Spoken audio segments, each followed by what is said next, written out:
her best, but she is too sick to give a talk today. Her throat's really sore. So she won't be able to give this slot today. Aviv has volunteered to take this slot. So the morning, and I think we'll actually have a nice program. The morning will be a talk on regulation and taxation of cryptocurrencies in a specific jurisdiction. And then the 11 o'clock slot will basically be a workshop.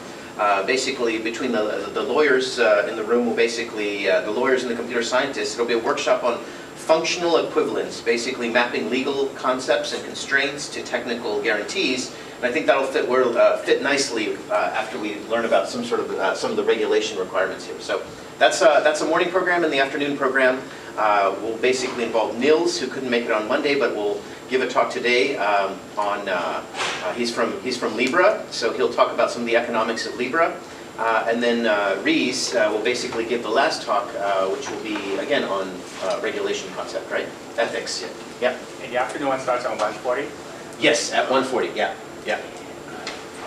All right, so let's welcome Aviv. So I'm going to try to do something that's outside my comfort zone, and I'm going to talk about regulation.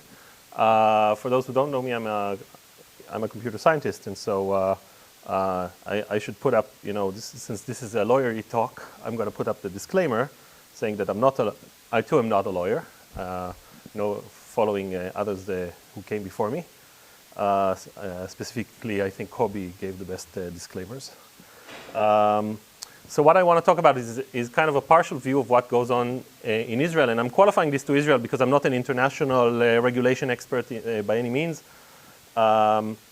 With regards to cryptocurrency regulation and taxation, and the reason I feel like I can dare to give this talk is that I had a lot of discussion with regulators and others, and we've been kind of hosting these events at the Hebrew University under the Cybersecurity Center, which is together with the law department. So I did get a chance to interact with a lot of different interesting people who are thinking about these problems. And I should also say that Israel is by no means a place where regulation is decided and later affects anywhere else in the world, but rather the opposite. Israel will probably copy-paste something from the US or Europe eventually. And so maybe this talk would be a bit more applicable to other places as well. So maybe I should start with why I think we should care about regulation as computer scientists and people who follow Bitcoin and other cryptocurrencies. So my interest started because I kind of had time to think about it, and I think right now regulation is by far the biggest hurdle to adoption of cryptocurrencies, and I was interested in seeing why this doesn't happen. And one of the major symptoms that regulation or lack of regulation causes is very high fees at exchanges. So every time you have an exchange fee of 5%, like in some of the Bitcoin exchanges in Israel, that's due to the fact that they're waging very expensive legal battles with the state. They have no competition because everybody who sets up an exchange in Israel has their bank account closed after a few months. So this is really the reason there's no competition and fees are not going down. And so people who feel the volatility of Bitcoin, could have potentially escaped this volatility by immediately selling everything, right, and liquidating into dollars. I think when BitPay started, for example, there was this hope that businesses would start accepting Bitcoin payments, which would be instantly converted to US dollars, and it would be at a cost that's lower than credit cards, and that would be the kind of a road to adoption. And that completely failed, and I think part of the reason is that fees could not be. This applies only to people that don't maintain an account abroad, because what prevents you from being in Israel and to buying in the American exchange? You could have all your money abroad, but then you wouldn't be able to get it back into Israel if you ever wanted it again. I'll give you examples of specific people who have accounts abroad, have sold Bitcoins, they have it in their bank account abroad, but they can't bring it into Israel back. So this is again why it's specific maybe to Israel, but I hear similar things are happening elsewhere. So, the inability of people to trade Bitcoins, which is kind of the use case we moved to after pretty much giving up on using Bitcoin for day-to-day trade, purchases, is also made very hard. And I think one of the meta topics that this teaches us is how regulation and governments come to terms with basically disruptive new technology that changes really foundational things that matter to people. So I want to start with maybe a quick story that I heard from somebody who's running a Bitcoin exchange in Israel. And it's going to touch upon basically a technological mismatch, something that we could have easily solved, but is unsolved in Bitcoin. So I don't know if you ever thought about it, but there's really no way to send Bitcoin payments back to sender. Right? If you get a Bitcoin payment from someone, it is a very, very bad idea to reverse the payment and send it to whoever sent it to you. It's just going to blow up in your face. And this is because Bitcoin doesn't really have a consistent notion of address. There are no Bitcoin addresses really. There are only Bitcoin scripts, right? If you really think about it, could be that the so-called address you're receiving money from is not an address. It's just a hash of some script right now. Or even if it is a conventional address in the sense that there's a public key associated with it, it could be maybe a large hot wallet of an exchange, and that guy has an account within the exchange. If you send money back there, they won't know to associate it with the guy who sent it to you. There's just no way that this will be handled correctly. So we're living with this pretty well because the script system also allows us to do things in Bitcoin like have layer 2 solutions on top of Bitcoin. So this is a nice benefit. But I want to show you a very simple scenario where this starts to become problematic. So wait. So generally though, if you sent me a payment directly, I could conceivably just send it right, create another transaction and send it right back to you, right? So wallets, after a while, really quickly, try to handle this well, right? I have disposable addresses that I use only once, right. but the wallet still tries to maintain your public key, and tries to recover payments exactly if that happens. But usually people nowadays, hold money in exchanges and send directly from there. So it's really risky to return to sender.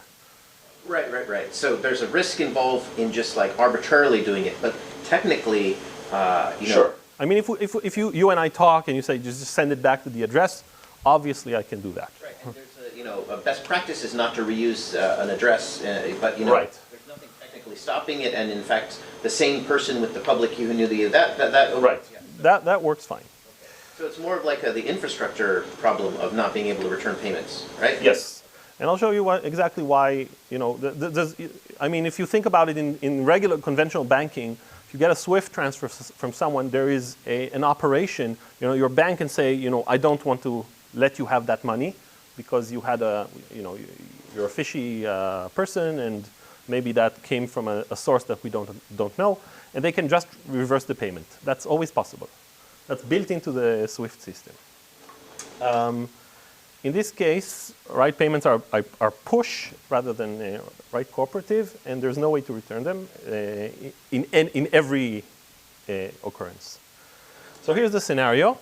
An Israeli exchange receives Bitcoins that somebody wants to convert. Right? Somebody opened an account and sent them the Bitcoins. Upon looking at the Bitcoin payments, some anti-money laundering flag is raised. Maybe it came out of a mixer. Suddenly they found out. They didn't know before. And so they don't want to exchange the money. Yeah, Eli. Who sits here but never had a Bitcoin. Yeah. What is an exchange here? What is an exchange? It's a place that would sell you Bitcoins in exchange for shekels. That's it. You want Bitcoins? How do you get them? You go to an exchange or to a right. Right. I mean, you could think of two different things that I'm kind of mashing together. You could have a change place that just changes money, and an exchange usually is more for trading this. You could put bids in and limit orders and so on, but it's functionally it's pretty much the same. So some AML flag is raised, so they're supposed to, AML, anti-money laundering. Okay, here's a lawyery term, I guess. So they don't want to exchange the money, and now they have a catch-22. Okay, they can't exchange the money and give you the shekels. They're not allowed to do this. They can't keep the funds, because if they keep the funds, this is not their money. It's somebody else's money. He can sue them, basically. They can't send it back, because sending it back doesn't always mean there's an address there. Maybe it came out of an exchange. They can't reverse the payment. And they can't forward it to another destination, right? If they ask you, where do you want it forwarded, and you give them an address, maybe you just gave them Al-Qaeda's address, and they just, unknowingly sent money to Al-Qaeda. Who knows? They're in trouble. So they're sitting there, thinking, what in God's name are we going to do with this money? We can't give it away. We can't send it back. We're stuck, right? So this is a concern.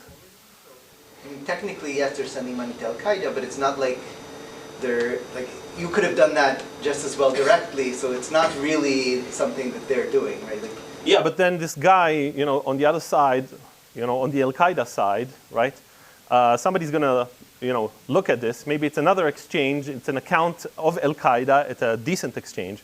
And they're going to ask, where did this come from? And he's not going to be honest and say, it came from the mixer. It came from the Israeli exchange. And they'll say, okay, these are, reputable guys, and we know that they do. You have the whole path, so it's not like it's being hidden. The path, you can see the path, but what does that mean? I mean, so you're assuming first that they will send the exact same output. That's already a big assumption, because it goes into some wallet, and then the money that's sent out is not necessarily the thing that actually came in. Exchanges don't manage money that way. You're also assuming that if you see a chain transfer, it is necessarily the same individual. It could be I paid you and you paid Avi. That happens. So what if you trace it? The question is, how far back do you need to ask questions about money if you just see something on chain? Or you could annotate it. It's not annotated, right? Currently, you could.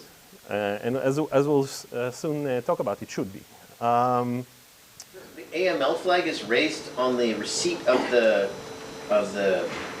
transaction? Yeah, some of these exchanges employ companies like Chainalysis that look at exactly at the chain, and they say, okay, this came from a mixer. We decide not to take the risk, and we just don't want to touch this money specifically. But this is again or this is tainted. This came out of a Bitcoin theft that we've been told about. So when you come to them, you say, I want to exchange $20,000 at your exchange. They'll say, sure. But then you send the money. They'll say, okay, that specific Bitcoin, we don't want to touch those. Right? That can happen. Can they just burn that money? I think that's under the keeping it is also bad, right? Because this person can sue them, right? Maybe it's not a real criminal element, and he might actually sue for the funds. So this is not a story that I made up. This is something that a guy working at an Israeli exchange told me. We don't know what to do. The infrastructure right now, or in the best world, as Avi said, that a transaction is from public key to public key. Only that we don't know who is this public key right now. But somebody who will come and prove that this is my public key will get the money. How? How will sign something? There's no originating public key. There is no originating public key. There's no originating public And maybe the public key that originated the transaction is not his. He can't prove it. He sent it out of Coinbase. The original public key is Coinbase's. Coinbase will not necessarily agree to take this money back. How do you contact them? How do you know, right? There's no infrastructure to do this. There's no way to do this systematically, right? These guys don't want to take care of each exception like this, one at a time. They want a system that would do it. So this is, a very practical thing. There's no technological problem here per se, right? We could have solved this easily in the protocol design, but it doesn't happen, right? So this is right. So this is, by the way, the flavor of this talk. Regulation is always about the nitty-gritty details that are annoying and how laws are currently written, because we're not going to change the laws just for this case, or we're not going to change the Bitcoin protocol just for this, and we're stuck with with inconveniences like this. So I guess maybe, when researchers meet regulators, we should be careful of these famous last words, of how hard can it be to get it right. We'll see a lot of cases where it kind of gets messy. And really what I found out about regulators is that they're, kind of annoying for me. They must work in the current legal framework. They're not people who are legislators. They're not thinking of how, regulation should be. They're basically technocrats. They're right now in the executive branch of the government. They're doing what needs to be done. So they will go to the letter of the law because that's what they have. And they're also in a position where people don't ask for their opinion because a statement from a regulator could be also maybe interpreted as the position of the regulatory body, which they are very careful not to give. So they don't happily discuss hypotheticals. If you want to talk to them on the record, they shy away from that a little bit. They want to prepare in advance. They want to run everything by their legal departments. So it was really hard to have a conversation with them. So we had to kind of close all discussions, and especially because there were court cases running as we were doing our workshops in parallel in Israeli courts about these matters. So, in an exchange of in Sotheby, when you sell for $1 million some painting that sells, okay. And we hear the buyer is unknown because the IRS. Regulators will know who is the buyer? No, but Sotheby's would know. Sotheby's would know, and they would check that the money is not from a fishy place because they wouldn't sell it. They wouldn't let the buyer buy it in that case. So because they have risk, right? So we'll talk about it in a second, maybe. Right. So these guys, by the way, grapple with legal issues on the day-to-day operation. So I heard, here's a question I heard from somebody in the Israeli tax authority. He said, we raided some guy. He was basically avoiding paying taxes. We seized a lot of his assets. He had some bitcoins. Now we're stuck with this legal matter of should we keep the bitcoins and give it to him if he's ever exonerated in court, or should we sell them and give him the shekels? Right? That sounds like a trivial thing. He told me, if it was a horse, if we seize the horse, I'm supposed to feed the horse. I'm supposed to take care of the horse. So I don't give him back the corpse of the horse after 2 months of trial or whatever.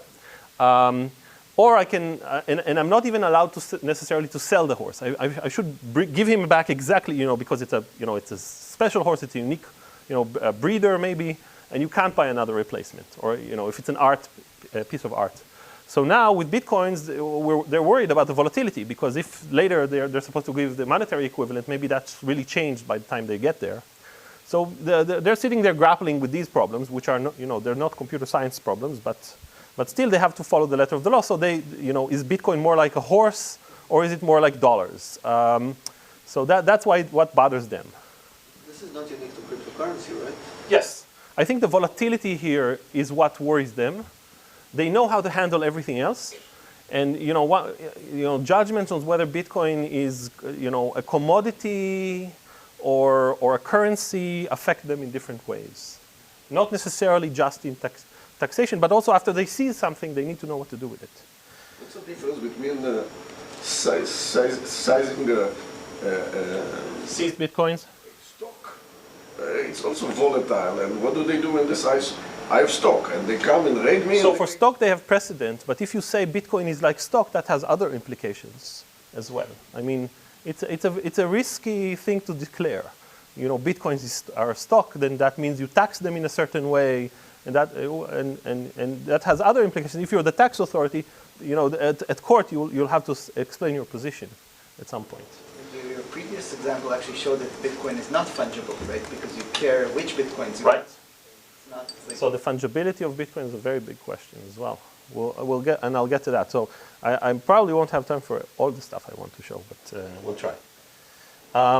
So maybe I should say, what is the goal of regulation? It's as citizens we often get annoyed by it, but there are really good reasons for most of it. It's always to protect the public from harm. Right, if we think of pump and dump, manipulation, inside trading, all of the regulation in exchanges, is there. You want to prevent criminal use and terrorism finance, right? So money shouldn't go to ISIS because we'd like not to fund them. There's a whole branch of government that tries to lower the systemic risk for the economy. So making sure that the banks are stable, that they're not over-leveraged, and so on. So maybe the first two are really relevant to Bitcoin. The last one, in terms of systemic risk, doesn't play a big role because Bitcoin is not very widely used. So it doesn't represent a systemic risk. And everybody who's kind of part of these discussions recognizes that at least right now, the volatility of Bitcoin doesn't affect a lot of stuff. But they do, for example, prevent companies that deal with Bitcoin from appearing in indexes on like the S&P 500 and so on. So the Israeli equivalents also, they wouldn't have any Bitcoin companies in them because they're too volatile and they would make the index move too much. And indices are actually, traded through pension funds and other things that you want to kind of keep stable.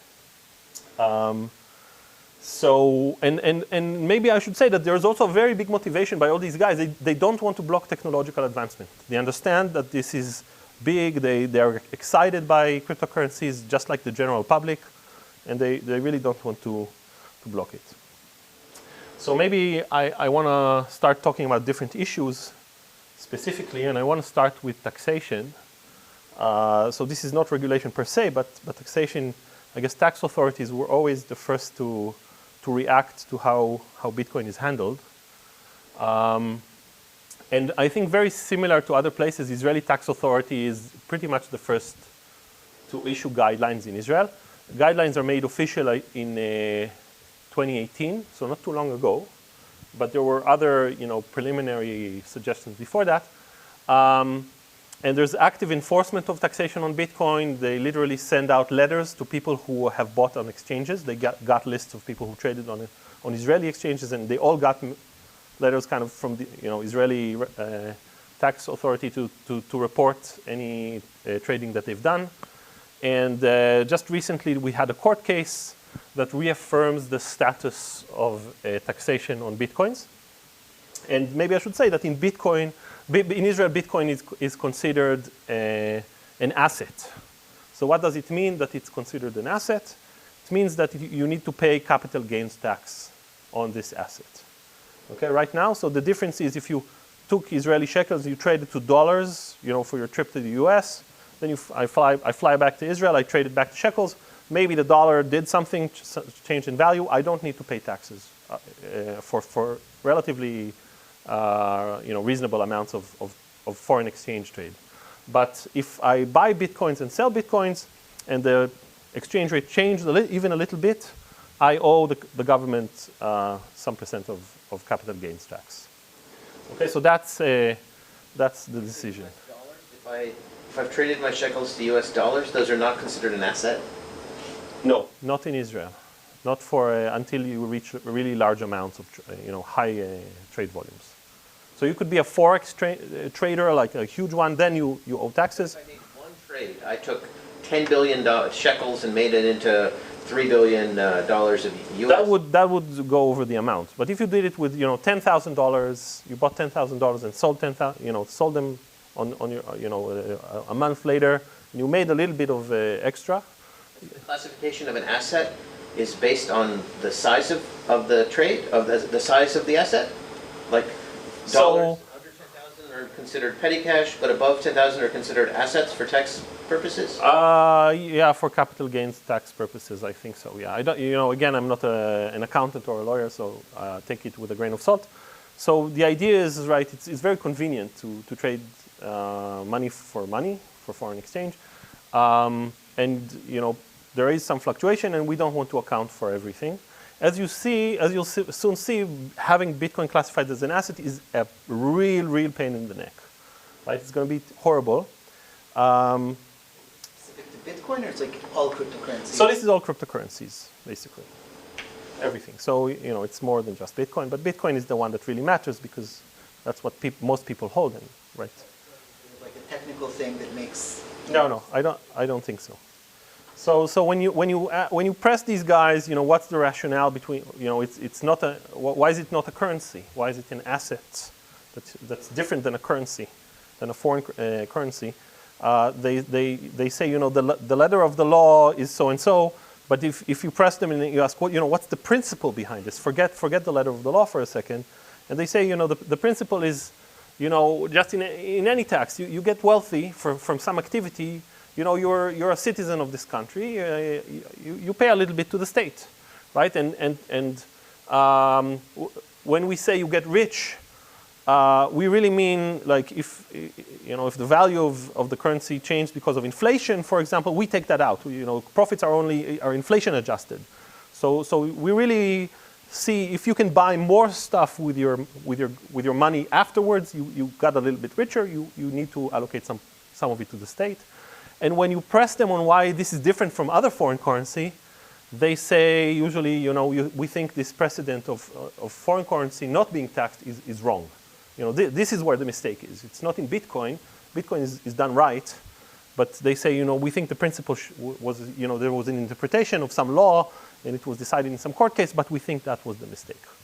So basically, they want to say we want to tax everything. Yeah. For owning Bitcoin at the end of the year as a legal person or a juridical natural person? No, so your tax event is only upon sale.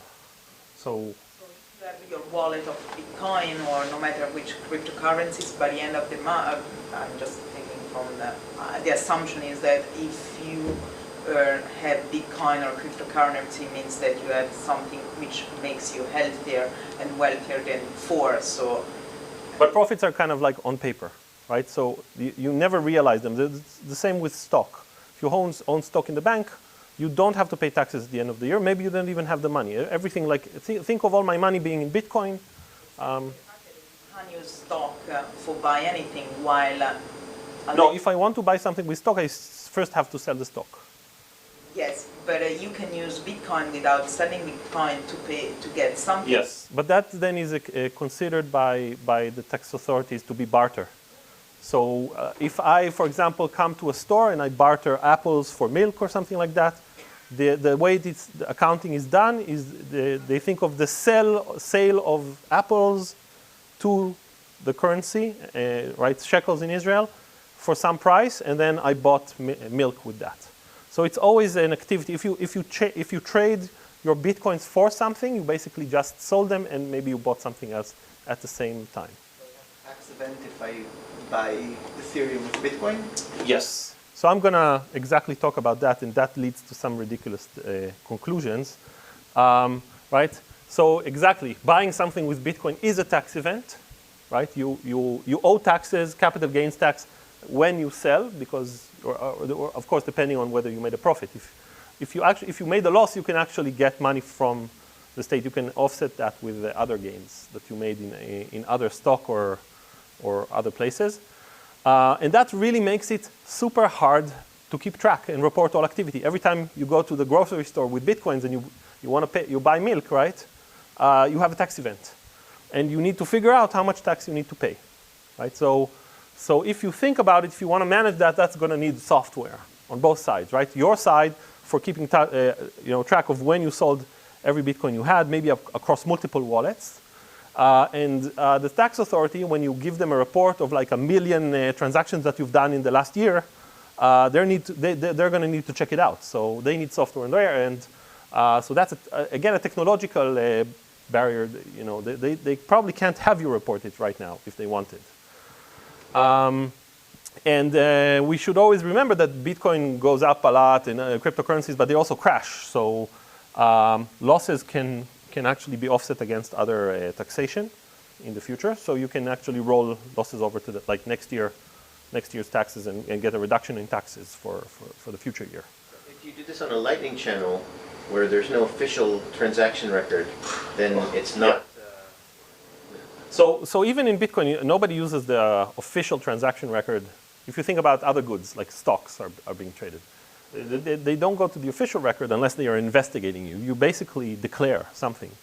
So in Lightning, you would presumably need to declare, but you're right. How do you verify something at all? You're not exactly Actually selling, right? In a Lightning channel. No, in a Lightning channel, you're giving away or receiving, right? If you're transacting. If you're an intermediate node, you're not doing anything, except maybe you're getting fees. If it's just you and me, though, and I send you basically a signature that you can execute.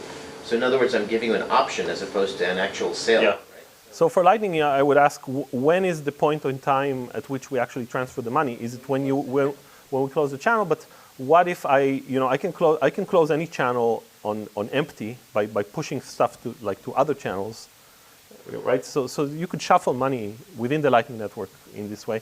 So does that postpone the tax event? I mean, this has implications for tax planning, for example. This is something that people in Israel really didn't like, because it kills the use of Bitcoin as a means of payment just by this declaration.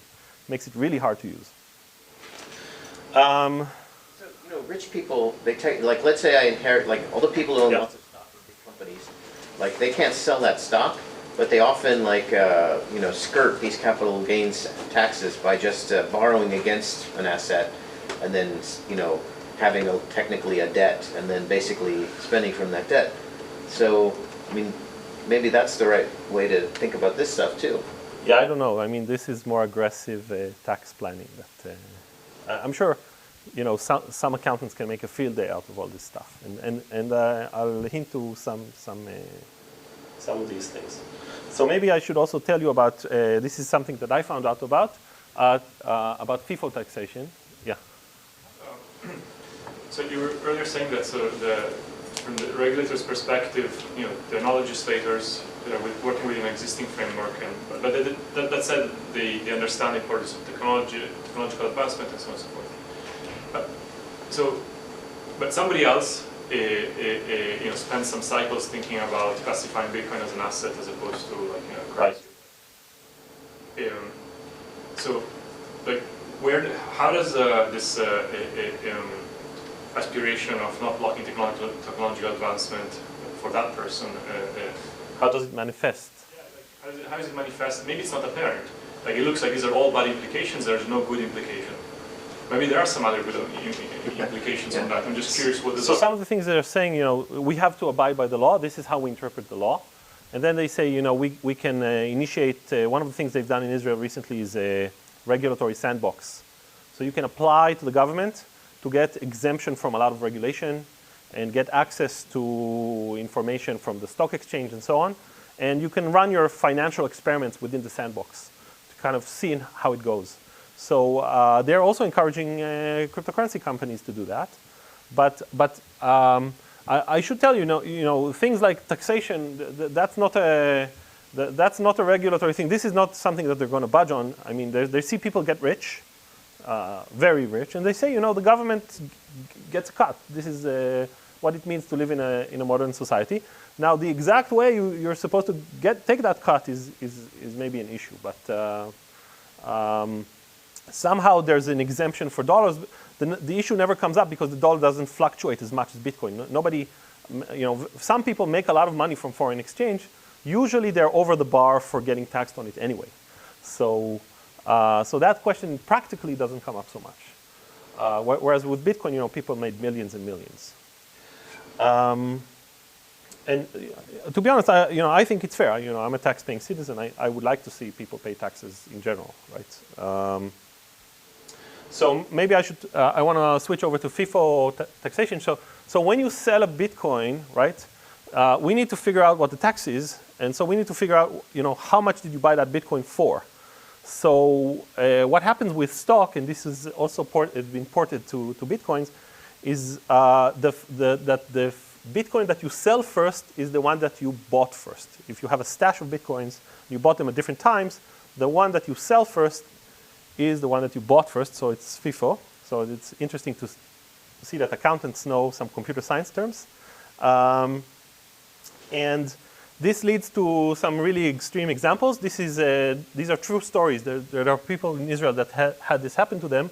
So some Joe Smith maybe bought a Bitcoin for $4,000 in 2017. There was a time when it was worth $4,000, and he holds it for a while, and then Bitcoin spikes up to $20,000 early 2018 or late 2017, and he wants to buy some other cryptocurrency, maybe Dogecoin. But Dogecoin doesn't get traded on Israeli exchanges. So what he does is he buys a Bitcoin for $20,000 and converts that Bitcoin to Dogecoin, right? Because that's the only way you can buy Dogecoin. And now Bitcoin crashes back to $4,000, and poor Joe just learns that he owes taxes because the taxation on Bitcoin was really formalized only at late January, I think mid-January of 2018. So after this happened. So now, why does he owe taxes? Because he converted Bitcoin to Dogecoin. That's a barter exchange. So he basically sold the Bitcoin. He sold the Bitcoin at $20,000, but it's not the Bitcoin that he just bought at $20,000. Because of the FIFO rule, this Bitcoin that he just sold is the one that he bought for $4,000. So he's $16,000 in profit, and I think he owes 25% of that to the government, so he owes $4,000.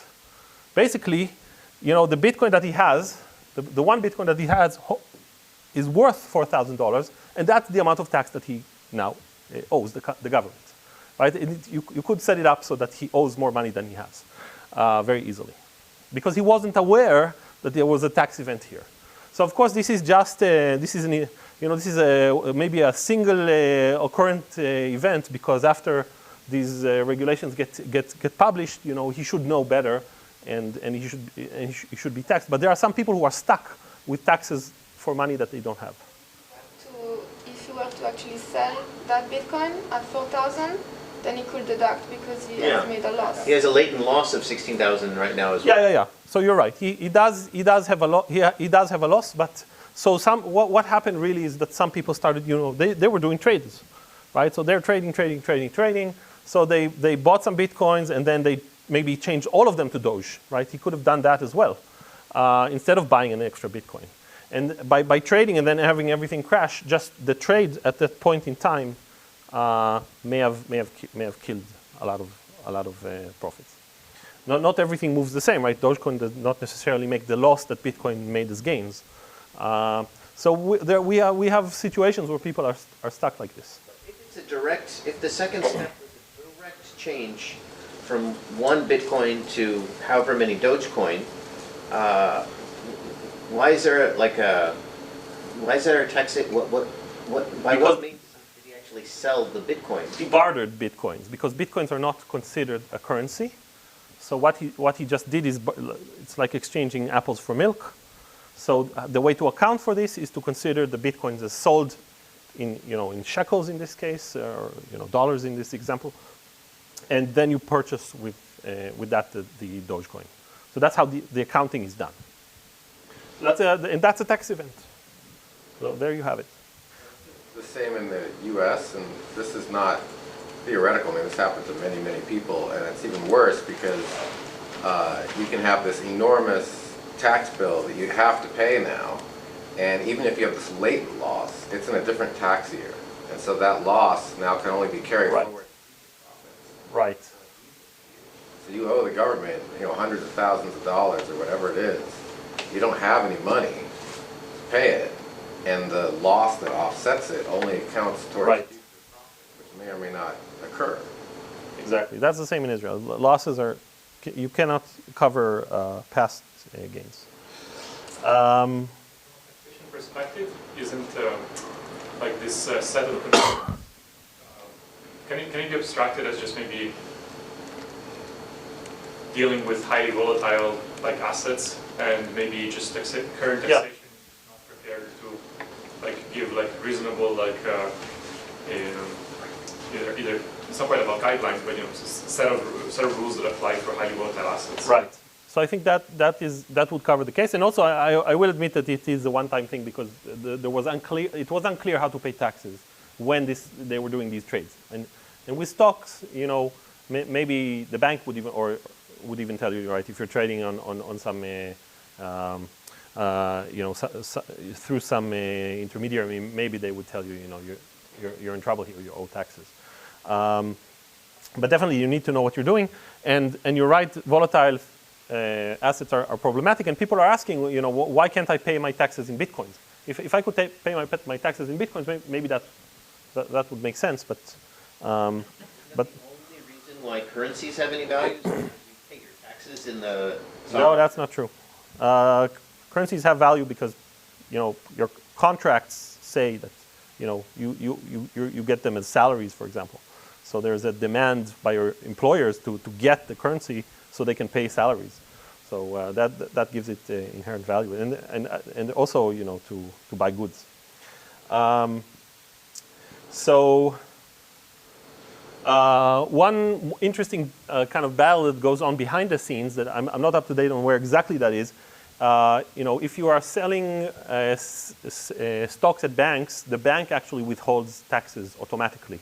They figure out what the gains are from when you bought the stock, and they tax you. And now what the authorities want is they want the Israeli exchanges to also withhold taxes automatically on gains. So if you go and you buy some bitcoins at an exchange and then sell it, you're supposed to pay taxes. This is super, super problematic for the exchanges.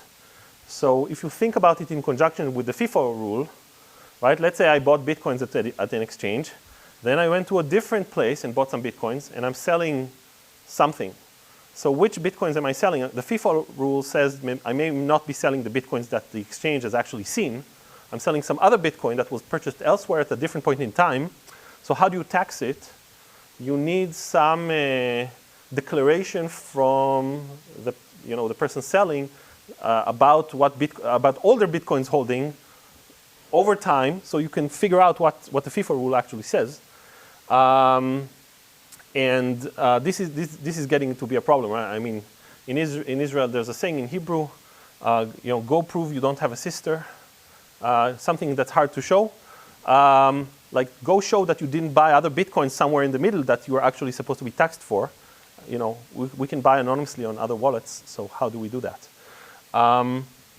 That's a big problem. So right now there's a lot of kind of lobbying and back and forth between the exchanges and Israeli authorities on how to do this.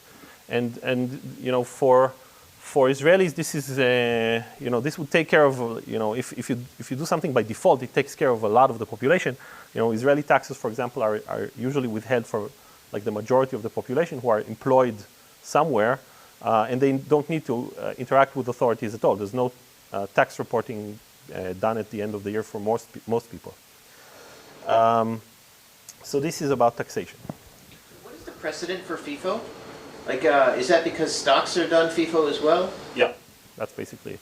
How long do I have? When 9:30 to 10:20, so about 5 more minutes. Oh my gosh. Okay, then let me skip the position on ICOs. I want to go to anti-money laundering and anti-terrorism finance, just to talk about that. So this I think, is the other very interesting topic. Banks are super risk averse, and they don't allow others to have people to have bank accounts. They always like risk-seeking, over-leveraged, whatever. Yeah, so you can only have downside with AML. I mean, what can happen is the authorities show up and they slap you a big fine, and they tell you, you've helped some guy launder money. So they're supposed to manage their own risk. So here's a story about a guy. He revealed his name in the paper. His name is Ron Gross. He's one of the early Bitcoin enthusiasts in Israel. And he was basically asking the tax authorities to pay taxes on his gains. He wanted to pay taxes. He has his money in Switzerland in a bank account that he sold his Bitcoins. It's in Switzerland. And he can't pay the tax authorities. He can't transfer money to the tax authorities.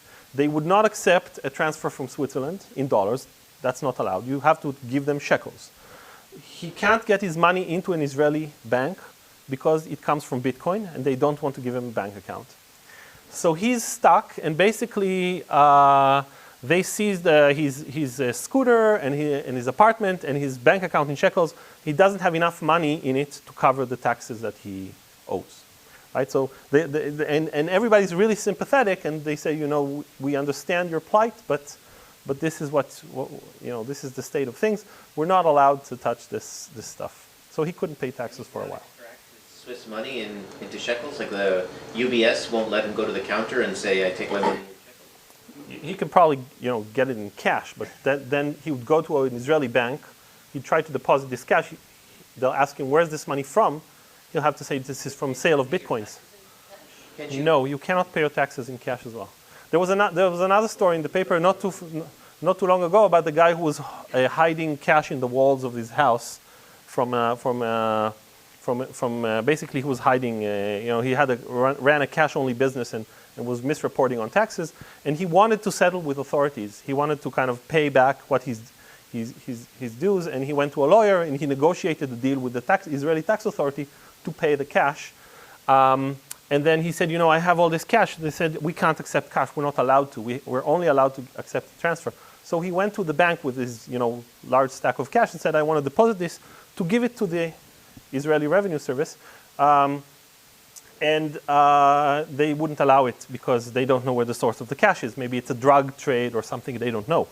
So he ended up working out a deal with the tax authorities. They're only allowed to take cash if they seize it in one of their operations. So he said, you come to my house at 12 o'clock, I'm going to put a large stack of cash on my table, and you can seize it. And they agreed to that. And eventually, they even agreed to let him come into their offices and give him, with the cash, and they'll seize it right there because they didn't want to go all the way to his house. So eventually, they found a loophole that allowed them to take cash. So this is a true story. So this is not just Bitcoin. This is how government works. If you find that funny, so do I. This is why it gets into the paper. It's excellent clickbait. Any money that you bring into Israel, you have to somehow prove what the genesis of that money was? Yeah. So this is not just Israel. I mean, maybe I should say, right, I also had the...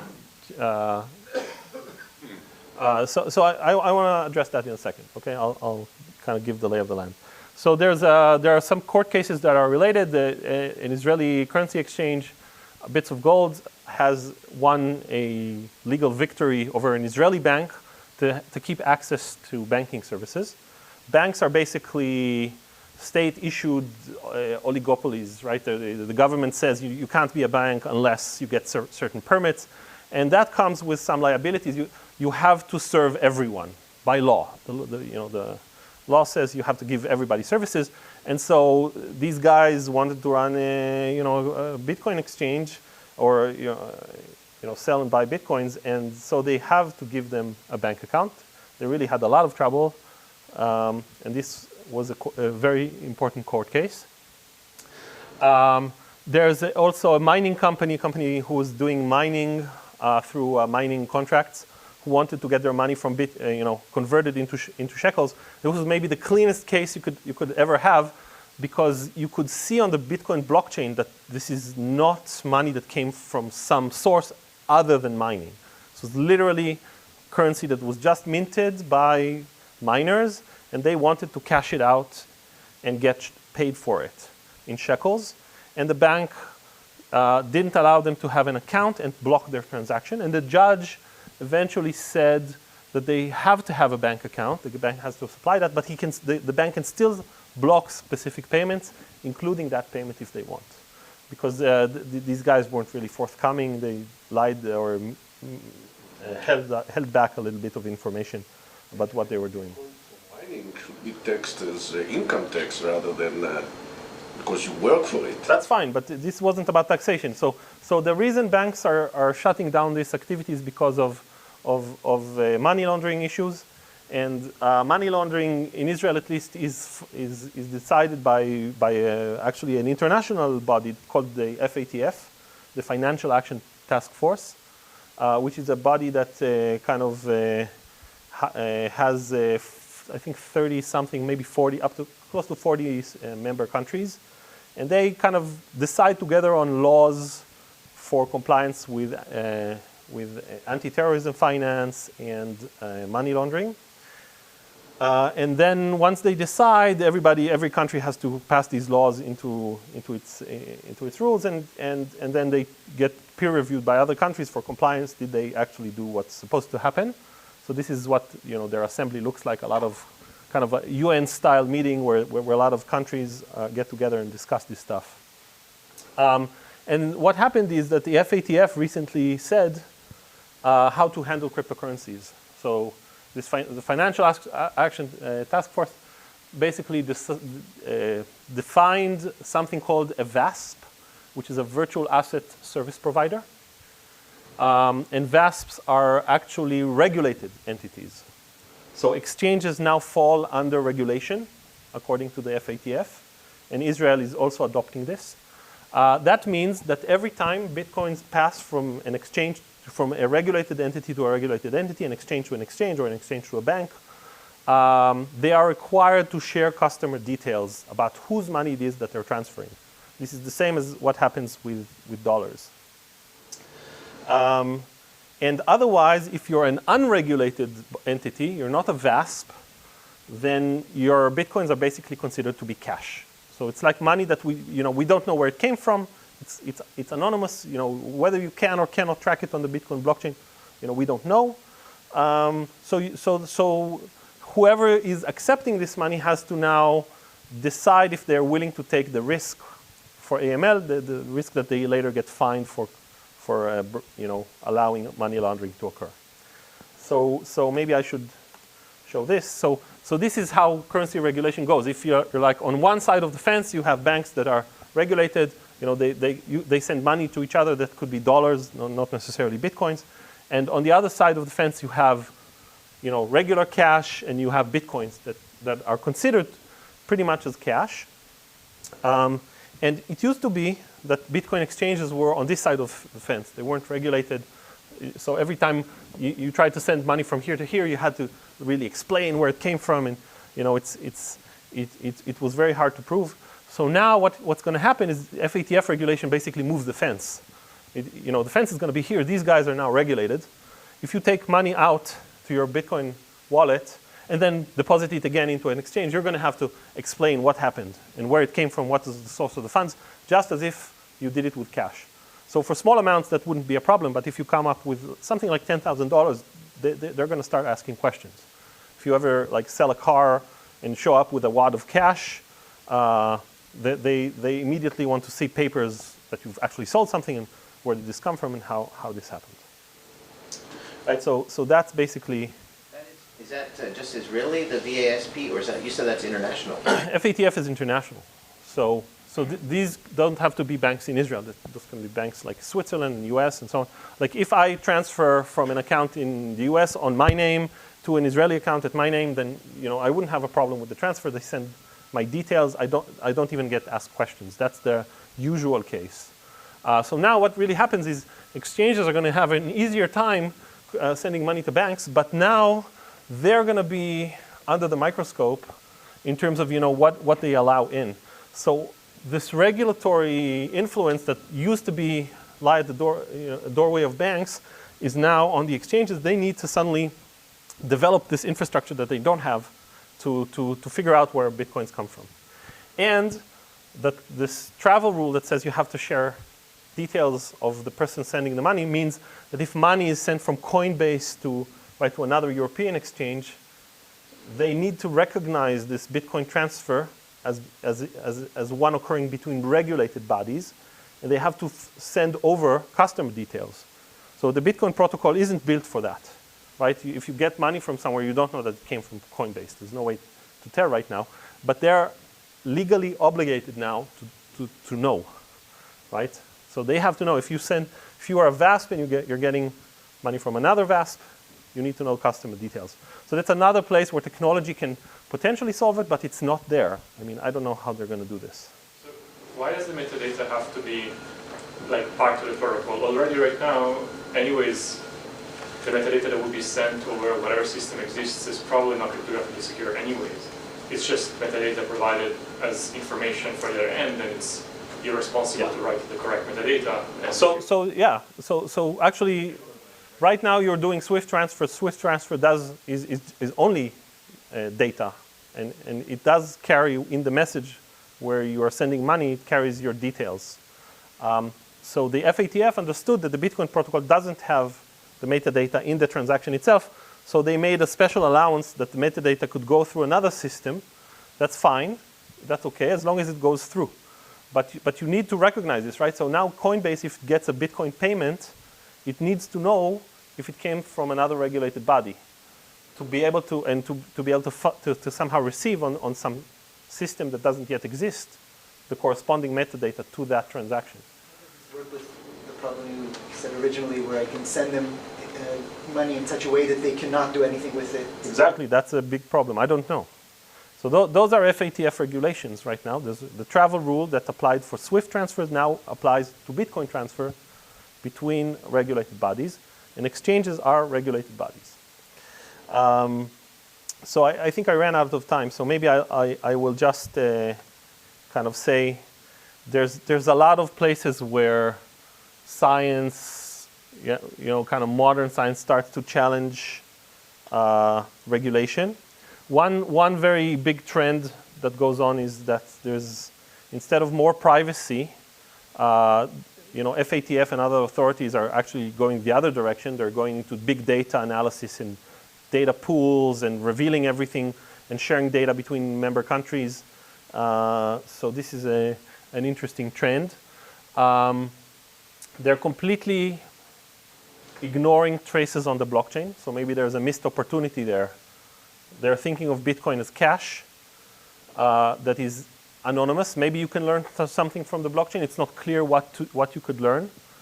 I think there's a missed opportunity there that you could actually abide by things like the travel rule if you kind of pre-register your own wallet and so on. Abhi mentioned Lightning before. I think Lightning really challenges regulation again. You could launder money very easily because of Lightning payments are anonymized via Tor-like routing. So if you're an intermediate node, you don't know where it's coming, where it's going. And if you start to think about things like zero-knowledge proofs and what happens if you're not an exchange that just holds money, or you do some Shamir secret sharing to distribute keys, and you do multi-party computation protocols to sign transfers. So are you again a regulated entity, and how do you comply? And so all of these things are gonna challenge regulation. I don't see how it's gonna cope exactly. But right now, what we're seeing is an application of current rules just being extended to Bitcoin. So sometimes it's natural, and sometimes it's really not natural, right? And that's maybe the big issue.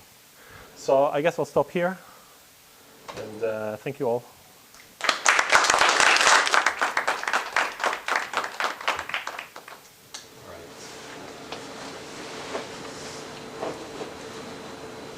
Questions? What chance Bitcoin or not? If Libra is big and does the deal with the regulator will consider Libra as a currency, and then no. I think Libra is going to have every single problem that other cryptocurrencies are having. Every indication is that they're not getting a free pass from regulators, right? If they do set precedents, of Bitcoin and stuff. That's fine. That would make a difference in some things, but for AML, for example, anti-money laundering, if Libra claims that they want to give, to help the unbanked, right? Who are these unbanked? There are people in third world countries that don't have really strong identities, maybe don't have strong banking systems. It's very easy to launder money if you're in such a setting, and to create false identities and fake accounts. And Libra is going to have a very big challenge convincing regulators that money laundering isn't going on through this, and terrorism financing isn't going through the system. So it's good. I think if you look for a challenge in Libra, it's not going to be the technical challenge. This is going to be easy. The regulatory challenge is going to be the hard thing. That's my guess. We can ask. Niels is the afternoon speakers from Libra, so you could probably ask him about that. Yeah.